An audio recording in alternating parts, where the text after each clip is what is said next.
কল্পনা করার জন্য স্যার। আমি ব্যক্তিগতভাবে স্যার কে কি করলাম জানি না। আমি ব্যক্তিগতভাবে স্যার টিচারদের স্যার আমি প্রবলেম হতেছিল, কথা বলতে পারি না এমন হয়েছে। আমার বাচ্চাকে আমি দেখতে পারি নাই স্যার। আমি এক প্রকার মানে লুকিয়ে আমি চলে গেছি, এরকম একটা পর্যায়ে গেছি স্যার। আমাদের এই যে অধঃপতন স্যার, বাহিনী হিসেবে যে পরিচয় দিব আমি পুলিশ, এই পরিচয় দিতে স্যার ভয় লাগে, লজ্জা লাগে স্যার। একটা বাহিনীর ফোর্স হয়ে যে আমি নিজে পরিচয় দিব, আমার নিজের লজ্জা লাগে।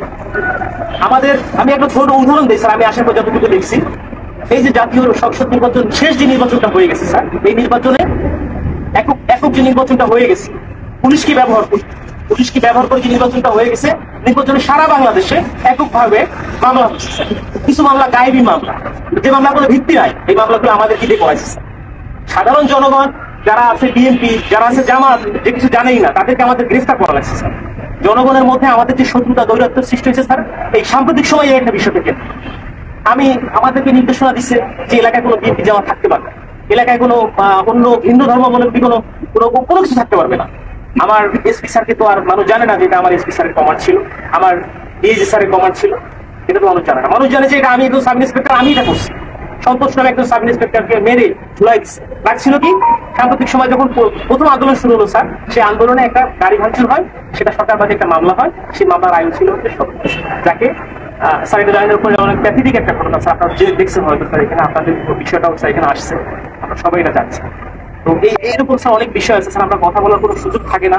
আমরা চাই স্যার এই বাহিনীটাকে স্যার, এই যে রাজনীতিকরণ, এই রাজনীতিকরণ থেকে আমাদের দাবি দেওয়ার প্রধান যে বিষয়টা, সেটা হচ্ছে আমরা এই রাজনীতিকরণের মধ্যে স্যার থাকতে চাই না। আমাদের স্যার এখানে কর্মবিরতি চলমান আছে স্যার, আমরা কর্মবিরতি নিয়েছি, সারা বাংলাদেশে একই অবস্থা স্যার। এখানেও স্যার আমরা যখন প্রথম এখানে আসছি, আমাদের ম্যাক্সিমাম সবাই স্যার সিভিলে ছিল, ম্যাক্সিমাম সবাই সিভিলে ছিল। আমি জানি না আমার অফিসার ইনচার্জ, আমাদের অফিসার আমাদেরকে সবাইকে মানে যেভাবে হোক না কেন, ফোর্সফুলি হোক, যেভাবে হোক আমাদের পোশাক কিছু পাবে, আমি স্যার পোশাক করি। তার মানে স্যার এরা যে আমি চাকরি করবো না, আমি একটা এডুকেটেড পার্সন স্যার, আমি ফিজিক্সে মাস্টার্স করছি ঢাকা কলেজ থেকে, আমিও স্যার এই যে ছাত্র আন্দোলন করছি, আমি পক্ষে। বাট এই পুলিশের সাথে সে প্রত্যেকটা হত্যাকাণ্ডের স্যার বিচার হোক, ছাত্র 200, 300, 400, 500 যা মারা গেছে, এটা বিচার হোক স্যার। আমরা চাই আমাদের যে সকল সিনিয়ররা স্যার কমান্ড করছে, যারা এগুলা করছে, তারা পার পেয়ে গেল কেন? তারা কিভাবে স্যার পার পেল? আমার এই প্রশ্নটা স্যার আমার থেকে যায় স্যার।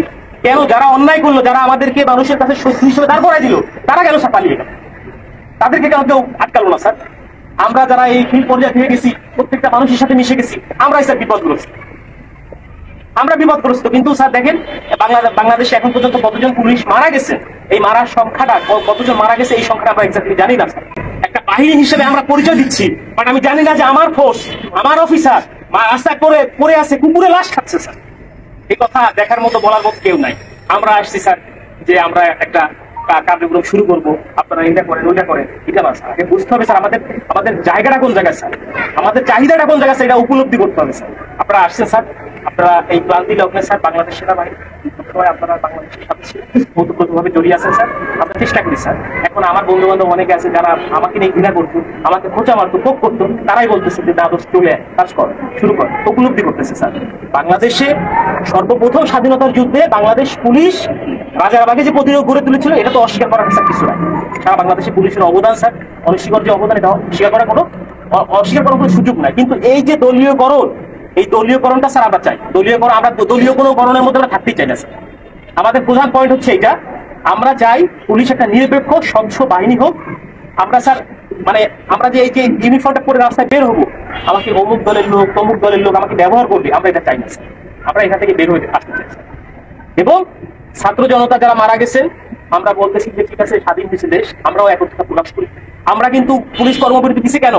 যে আমাদের পুলিশ মারা গেছে এটা না, আমরা চাচ্ছি যে সারা বাংলাদেশ যেভাবে সংস্কার হচ্ছে, আমাদের বাংলাদেশ পুলিশও ঠিক একই রকম ভাবে সংস্কৃত হয়ে একটা জনগণের পুলিশ হিসেবে আমরা প্রকৃত কাজ করতে হবে স্যার। এরকম ব্যবস্থা যদি হয়, আমরা স্যার রাস্তায় নামবো, আমরা মানুষের জন্য স্যার শপথ গ্রহণ করছি স্যার। অনেক চাকরি ছিল স্যার, করতে পারতাম স্যার, প্রাইমারি স্কুলে চাকরি করতে পারতাম, অন্য জায়গায় চাকরি করতে পারতাম, ব্যাংকে চাকরি করতে পারতাম। প্যাশনের কারণে স্যার এখানে আসছি স্যার। এটা একটা স্বপ্ন স্যার, যে বাংলাদেশ পুলিশে চাকরি করলে মানুষের যে সেবা দেওয়া যায়, এটা একটা স্বপ্ন। বাট এই স্বপ্নগুলা আমাদের নষ্ট করে দিয়ে গেছে আমাদের কিছু বিশেষ ক্যাডার, এখানে বলতে তার আপত্তি নাই। আমার স্ত্রী আজকে আমি লুকায়িত ছিলাম, আমার উপর থ্রেট ছিল, আমি জানি। অনেক বন্ধু বান্ধব ফোন করে বলছি আপনি থেকে না, রাজনৈতিক মামলা আমার কাছে ছিল স্যার, যার জন্য অনেকে বলছে, অনেক শুভাকাঙ্ক্ষী ছিল বিএনপি জামাতে, তারাও বলছে যে ঠিক আছে আপনি সেফলি থাকে।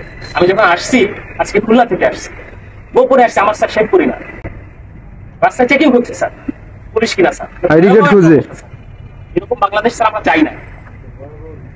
এবং আমরা চাই নাই স্যার, আমরা চাই যে স্যার এই জিনিসটা থেকে আমরা উত্তরিত হই এবং আমাদের যে 11 দফা দাবি আছে স্যার, আমরা চাই আপনাদের জায়গা থেকে স্যার যতটুকু করার আমাদের এখানে আছে প্রত্যেকটা জায়গা থেকে যতটুকু করার আমাদের যাতে করে আমাদের স্যার দ্রুত এবং একটা দাবি পূরণ হয়। পুলিশের স্যার এরকম বহু হয়েছে, তোমাদের এইটা দিব ওইটা দিব ওইটা করবো সেটা করবো, কিছুই হয় না। আমরা চাই একটা প্রজ্ঞাপনের মাধ্যমে আমাদের এই দাবিগুলো মেনে নেওয়া হোক। যৌক্তিক দাবিগুলি যদি মনে হয় যারা এখন বর্তমানে উপদেষ্টা পর্যায়ে আছে অত্যন্ত বিচক্ষণ মানুষ, যদি মনে হয় যারা পুলিশের এই দাবির মধ্যে কোনো জায়গায় ব্যত্যয় আছে সেটা সংস্কার করে যেটা মনে হয় যেখানে সংস্কার প্রয়োজন সংস্কার করে যতটুকু এটা মডিফাই করা যায় করে আমরা চাই একটা প্রজ্ঞাপন দিলে আমরা মেনে নিব যে হ্যাঁ আমাদের দাবিগুলো পূরণ হচ্ছে। কারণ আমরা দেখছি স্যার আমাদের টিএ বিল স্যার পাই না, আমরা বলবো কাকে এগুলা, আমরা বলবো কাকে আমরা স্যার টিএ বিল পাই না। আমার কাজ করতে আমার পকেটে টাকা দিয়ে আমার পুলিশিং মিটিং করতে আমার ব্যানার করতে আমার নিজের টাকা থেকে, আমার ব্যানার করতে হবে আমার নিজের টাকা থেকে, আমার এই করতে হবে সেই করতে হবে উঠান বৈঠক করতে হবে, সব আমার নিজের টাকা করতে হবে। কেন আমার বেতনের টাকা স্যার আমি কোনো জায়গায় খরচ করতে পারবো না। এক কথা শেষ, সরকারের প্রতি কাজ করতেছি, সরকার আমার বেতন দিবে, আমি আমার পরিবারের পিছনে ব্যয় করবো। আমি কেন আমার নিজের টাকা দিয়ে আমি ব্যানার করে কেন করতে যাবো? এটার জন্য আমার বাজেট থাকবে না? অবশ্যই বাজেট থাকতে হবে। আমার মাসে প্রথম 10 তারিখের মধ্যে আমার টিএ বিল দিতে হবে। আপনাদের বাহিনীর স্যার দেয় কিনা আমি জানি না স্যার, এই সুবিধাগুলো কি আপনাদেরও কি এরকম শুধু কমিটমেন্ট করে কি স্যার আপনাদের কি রেখে দেয় কিনা আমার জানা নাই স্যার। যথেষ্ট মানে অনারের সাথে বললাম স্যার, কিছু মনে করা যাবে না, অনেক কষ্ট স্যার আমাদের মনে, অনেক বড় কষ্ট স্যার। এখানে যারা আছে সবাই বলছে কথা বলতে হবে, এখানে স্যার আরো কষ্ট স্যার। এখানে একটা কর্মবিরতি দিচ্ছে আমার ভাই, একজন কনস্টেবল স্যার কি ক্ষমতা থাকে, একজন সাব ইন্সপেক্টর কি ক্ষমতা থাকে স্যার? আমি তো স্যার মানে বোকার স্বর্গে বোকার মতো করে স্যার আমাকে নাঙ্গল আমার ঘাড়ে চালাতে যেভাবে স্যার দিবে আমি সেভাবে চুষে আনি। এটা তো সাধারণ মানুষ বোঝে না। সাধারণ মানুষের সাথে আমাদের এই যে ফিল্ড পর্যায়ে যারা কাজ করে আমাদেরকে